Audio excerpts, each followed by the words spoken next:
Hey y'all, welcome to our channels. If you're new here, we're Aja Intel.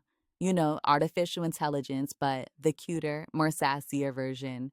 Every week we tap in with confessional style recaps that break down reality TV and pop culture.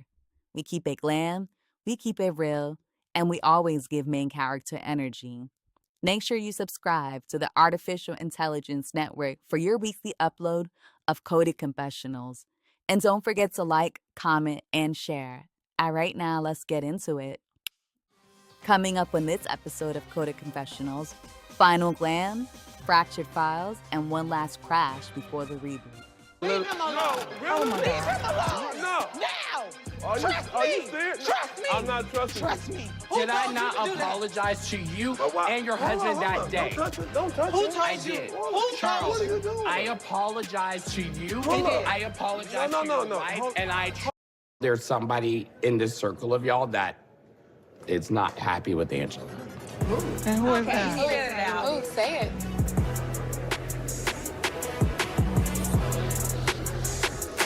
Phaedra. So Angela giving us a glimpse of, a very intimate conversation with her and Charles' therapist was interesting because I don't know if y'all caught it, but I did.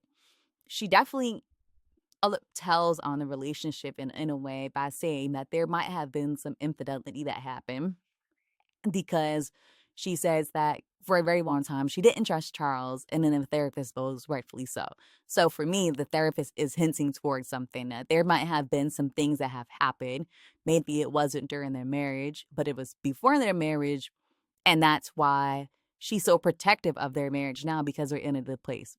Kudos to y'all. I'm so happy for the Oakleys. Like, that is what's up. But I think that, if you guys are in a good place, then why would you get on the show? We all know, like, these shows are not built for marriages to last. Unless, Todd and Kenny definitely found a way to pull it off. But these women, people that are watching the show, they are pulling out receipts. They are dirty. It's a dirty, dirty game. So I don't understand why you would put your personal life front and center. It's definitely a conversation that you have to have when you are part of a show like this, because you are, showing a very intimate side of yourself. The same way with Shamea. Shamea doesn't show her husband like that. You get like quick glimpses of him. Maybe it's like a FaceTime. Maybe it's, the birthday scene, but you really don't know the details of their relationship. And I'm fine with that. Like, I don't need to know about Shamea and Jaru. I care about the girl Shamea. Like, she shows enough of her personal life for me that I'm good. I know, like, who Shamea is. I'm fine with that. I don't need to know more about it. And I think that Angela is taking all the punches, but she's also sticking beside her man. I hope it's not to her detriment. But we got a glimpse of that in that that session with her therapist. But these shows really do tear down marriage. You gotta speak to your spouse before getting on. Well, I did. But you look at Ralph and Drew. They started off together as a strong couple, or maybe not a strong couple, but they started off together, and now they are not together anymore. He's in the basement, so you just definitely have to understand what happens with the dynamic of your relationship when you put yourself front and stage and front and center. Shamea's show was cute. I think it was her checking something off of her bucket list. She was in a group with Carrie Hilson, so it's probably been always a childhood dream. I think that she has a very beautiful voice, but sometimes that doesn't always translate on stage. Because I think the mic kept going back and forth between the soundtrack and then her live singing. But it was very beautiful, it was produced wonderfully. And I'm happy for her because you definitely have to give her kudos. It has to be hard getting on stage in front of, even if it's just friends and family, to perform. So kudos to her for, getting on stage and do what she probably always wanted to do. But the real show wasn't on stage. To me, the real show was really behind scenes when she confronted Brit for telling Porsha that she showed her text messages. Because it it definitely does seem like she did show Brit those messages. Porsha clearly believed it because the the snippet that Brit shared happened. Portia said that that wasn't with my lawyer, that was actually with my therapist, so that caught her off guard. Now, the timeline of when she showed the text messages might be off. It could have been before Portia and Shamea had the conversation. So Brit just came in, inserted herself, and then messed up their dynamic on purpose. But I agree, I don't ever we don't ever mess around with our best friend. Like that best friend dynamic is real. I'm not sharing an intimate conversation with my that me and my best friend share with anybody, not even my husband, because if it's intimate, me and my best friend, like this is like this that's my best friend. I don't think those things should be shared. So the fact that she did show the ladies that she's still building a relationship with, she shouldn't have. But it just seems like she has a lot of pent up anger between her with that relationship with Portia, and she's just been venting to whoever will listen, or maybe it's coming up in conversation when people are noticing certain things, and then she feels in a safe space to vent. But you gotta be careful about that because people will throw that back in your face, like Brit just did. Um, but you notice that she never denies it. She overtalks her and walks away, which is typical Portia thing, because that's that they are best friends because that is the trait that they do. When they do not want to address something, when they are not willing to take accountability, they are going to walk away. They're going to walk out that room. They're going to be like, they're going to overspeak people. And that's exactly what Shamea did. Um, I did not I don't care about what you are the point you're trying to get across. Don't bring up that woman's child, because if she did leave Grenada and go to Miami to take a shot and hang out with Kelly, maybe the situation with Shiloh was taken care of and they told her that she didn't have to rush back and end her vacation. Who knows? You don't know what it's like to be a mom, and every mother handles things differently. We see that she is very active. The weight of dealing with a sick child is something that, unless you actually have a sick child, you'll never understand. You'll never be able to bear that weight. It is a lot. It's hard. So don't ever bring that up. Now it's very foul, and I would have walked away off of that. Like that's what made me walk away. And I don't remember if that's what made her walk away, but she definitely walked away when she was over speaking her, and she was like, I'm not addressing this, but I definitely would have walked away off of that strength, because you don't talk about people's children, and you definitely don't talk about sick children. Brent and her husband. That's an interesting one. Definitely. I didn't realize they got married during COVID. Seems a little rushed because what was the purpose? But go girl, go girl. Um, they have a very unique dynamic. It gives me, I guess he's her protector, but I don't want to say protector in the overly masculine way. I can't explain it. It's a very interesting dynamic. I think Brit's a very pretty girl. So it's interesting that she's with someone that is like him. But I guess I remember her saying that she wanted to date something that was different from what she usually dated. It was funny when she had joked about being pregnant and then did this little you know, um, you know, would bend over on him, whatever, and he kind of pushed her away.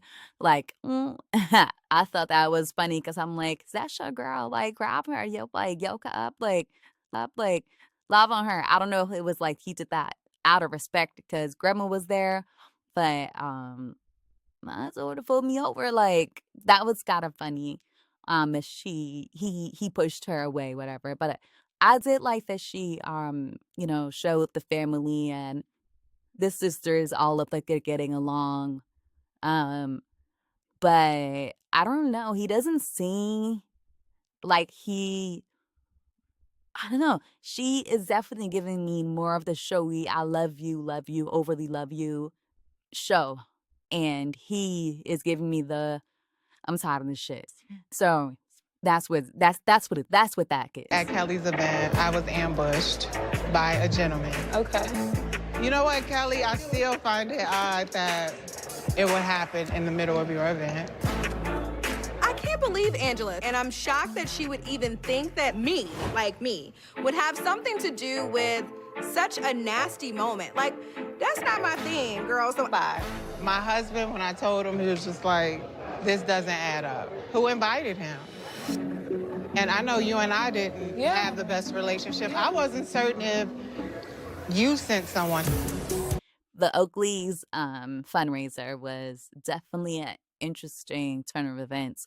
So started off nice. They honored Porsha, but mainly really honored Porsha's family's foundation through her cousin Wandy, who passed away. So that was really nice.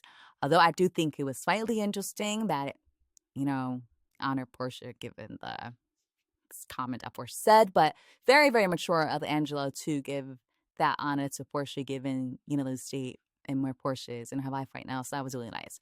But we fast forward.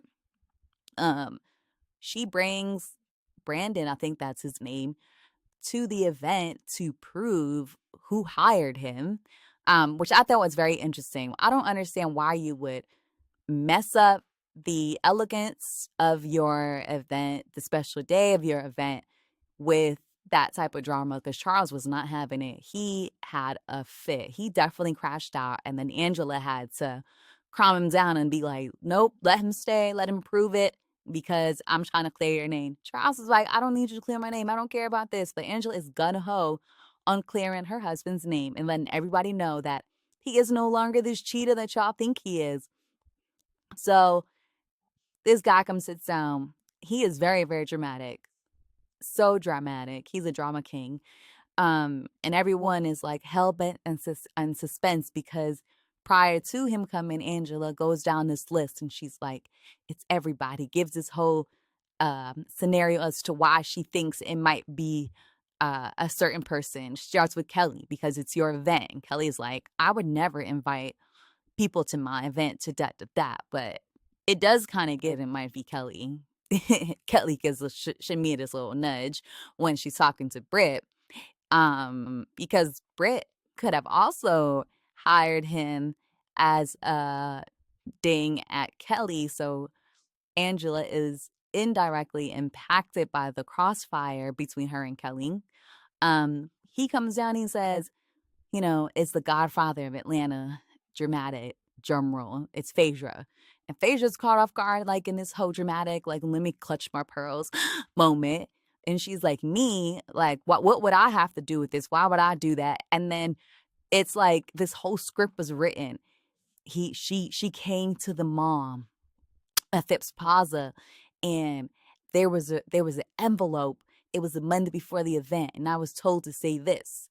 Very, very dramatic scene. And I still feel like we don't know who actually hired this man. I actually think production hired the man.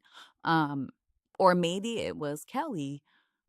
Or maybe it was really Shamea. Because Shamea sat there kind of quietly. And if you remember, Angela and Shamea did have a little issue going on too. I love how people are saying, nah, this is really Angela. Angela did this to bring attention to herself, which I definitely don't think so. Phaedra has been known to be a little shiesty. And I know that, Phaedra was brought back to bring all the drama, bring all the seasoning, the umph to the show. It fell flat because I still feel like she didn't do enough.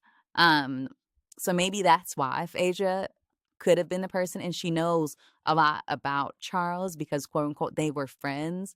And there was a really telling point where it could have been Phaedra, because then she wants to bring up the foreclosure. So, like, clearly you've been doing research on them and something you've been holding in your back pocket. But what do you have against this woman? Why do you not like her? I am so excited for the reunion because I feel like we're going to get a little glimpse of their back and forth and what their issue is with each other, where Angela's like, we ain't in the same rooms. Because while everyone's saying that, oh, Phaedra just came, she only been on one trip with Angela, I do think that with her coming onto the show, she has been throwing slight shade at Angela, talking about she looks like, she's the youngest, oldest person she's ever seen. So she does have some type of odd feelings towards this woman. But I don't understand why she would have brought her to her that. And then Shamea, is going to bring back up, the fact that Britt spoke ill of her daughter, because like that's sitting in her soul right now. That really bothered her. And Britt, you shouldn't have brought her daughter up in the conversation. I don't care if you were trying to prove your point, like I said previously. That was really dirty. And Britt never apologized. And I feel like, I hope you don't ever have children, because for the mother bit, you know what I'm saying. Like, it does not like ugly, and you're not an ugly girl, but your soul is telling that you're ugly because you still haven't acknowledged and apologized. And then you're not showing up at the reunion to take accountability and apologize. So Shamea has every right to not like you ever, ever, ever, ever like never like you in her life.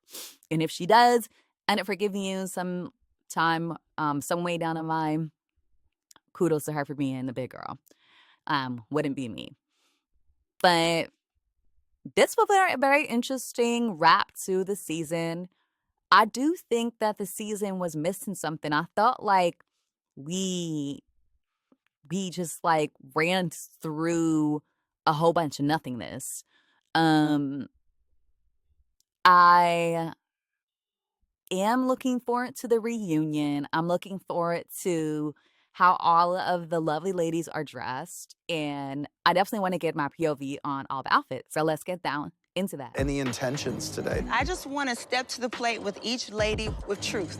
Season 16 reunion is coming up this weekend, and I'm very excited to see everything unravel. Charles and Angela, the Oakleys, are there to stomp the ground and let them know that they are the only married couple present on the stage, and rightfully so. Because while Shamea is married, Gerald is not, an active husband on the show. He's active behind the scenes because he doesn't want his personal life there. So we get that. But this is Real Housewives of Atlanta, and Angela is the only one who is the Real Housewife who is showing her Real Housewife life. So I'm really excited to see the husband speak up a little bit, because he's been saying what we all have been thinking. But in terms of the glam, do you like my glam? Because I'm loving my look today. Let's start down the line. Porsha, you came to kill. I love you, girl. Like, this look is definitely to die for. It's given a little bit of, futuristic, but still very glamorous. It looks very gorgeous. Very, very gorgeous. I think that Porsha always like does her thing when it comes to the reunion look. So definitely 10 out of 10. Drew, baby, I don't know what happened. It's giving chicken that ran away. I really don't know. I do find like the hairstyle, although I do feel it kind of played out. A lot of girls have done that little curl in the front of the forehead. And I don't think that curl in the front goes with the curl style that she has. I feel that curl in the front is a very sleek type of look. Maybe more of like Hollywood curls, not necessarily like barrel curls or whatever we call this, curling rod curls. So not feeling Drew's look, I would give this more so maybe like a 3 out of 10 until I'm trying to be nice. Phaedra, you are giving me the Temu version of what Porsha was. I don't get it. I'm not feeling it. I don't like the shoes, with the outfit. I don't like the crown. I just feel like it felt flat. I do love the hair color. But I don't know. It's missing something. It looks like it was an unfinished product, or unfinished project. Let's say that. Angela, I know for it being your first time on the show, I think that it was a very cute, look. It was cute. I'm gonna give this a 7 out of 10 because I feel like this was more of the supporting cast look and not the housewife look. And you are a housewife. You have a peach. You should have came a little bit more stronger with a little more umph. But it's definitely a very cute put together look. I think it's giving glam, but not glamorous, if you get what I'm going. Shamea, I like it. I think that it's a cute look. But it's not like my favorite. Floral goddess is what it's giving. I do see that. Maybe it's the hair. Maybe I feel like the hair doesn't fit the dress. There is something missing, so I'm gonna give this an 8 out of 10. And then Kelly, I think that this is very fitting for a taller woman. I think that it's a cute dress. I don't hate it. I just wish it was on someone who might have had a longer stature. Maybe I feel like I wish I saw you in something that actually had a higher split to give you, elongate you a little bit more. And I also feel like it's very heavy on the top, and you are a little smaller. So maybe the heaviness on the top is a little bit too much because I feel like it drowns you out. But I think it's a very beautiful color on you, very suiting on that way. I'm going to give this a 7 out of 10. So maybe 7 out of 10. Maybe close to a 6. And then Cynthia. Cynthia is giving exactly what it's supposed to give. She is a supporting cast. So Angela, that's what supporting cast do. You were the peach holder. Get what I'm going? So Cynthia, I think that you played the part well. Your outfit is very fitting for the supporting cast, very toned down. Because I know that when you typically have a peach, you come, for the role you're playing. So I would give you, for supporting cast, I'm gonna give you a 9 out of 10 because it gives me wedding guest, not Real Housewife reunion supporting cast. I think that you should have wore what Angela had, but I still think you look cute. So I think your look is fitting for your role, but it's maybe not fitting for the event that you were going to. Look, that's my point of view. That's my thoughts on the reunion looks. I'm looking forward to the next 3 weeks because it's a 3-part season finale. 3-part reunion, actually. Sorry, I'm gonna correct myself. So I'm definitely looking forward to hearing about how all these ladies viewed themselves this season. And we do have to cover this because right before we end this, what is Ralph doing on that side of the couch, sitting next to Porsha, or actually sitting behind Phaedra, which is really interesting because, why did Ralph come out with Bates to sit over there? Definitely get into more of that next week. Don't forget to like, comment, subscribe, and share because you're watching Clothing Confessionals on the Artificial Intelligence Network. The reunion might be on Bravo, but the real breakdown is right here. So tap in next week.